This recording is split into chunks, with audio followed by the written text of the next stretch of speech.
उत्पत्ति की पुस्तक अध्याय 15 वचन 1 से लेकर 20 तक। अब्राम के साथ यहोवा के वाचा बांधने का वर्णन। इन बातों के पश्चात यहोवा का यह वचन दर्शन में अब्राम के पास पहुंचा। हे अब्राम, मत डर, तेरी ढाल और तेरा अत्यंत बड़ा प्रतिफल मैं हूँ।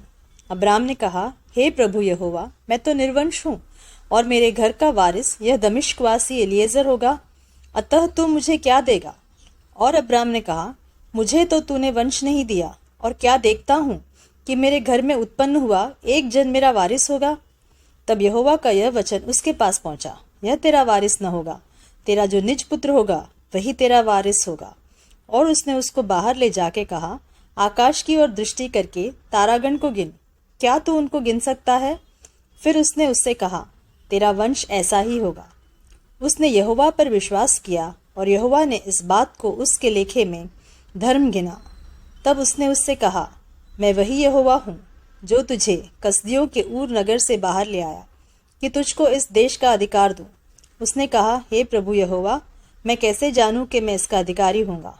यहोवा ने उससे कहा, मेरे लिए 3 वर्ष की एक कलोर और 3 वर्ष की एक बकरी और 3 वर्ष का एक मेढ़ा और पिंडुक और कबूतर का एक बच्चा ले।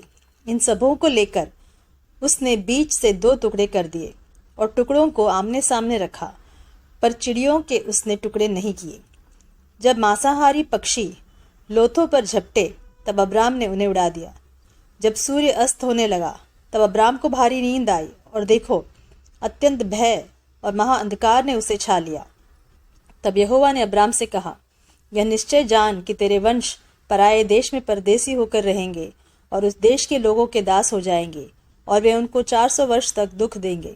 फिर जिस देश के वे दास होंगे उसको मैं दंड दूंगा, और उसके पश्चात वे बड़ा धन वहां से लेकर निकल आएंगे।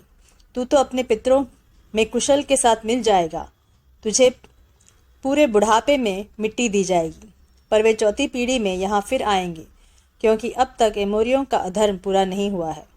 और ऐसा हुआ कि जब सूर्य अस्त हो गया और घोर अंधकार छा गया, तब एक अंगीठी जिसमें धुआं उठता था और एक जलती हुई मशाल दिखाई दी, जो उन टुकड़ों के बीच में से होकर निकल गई।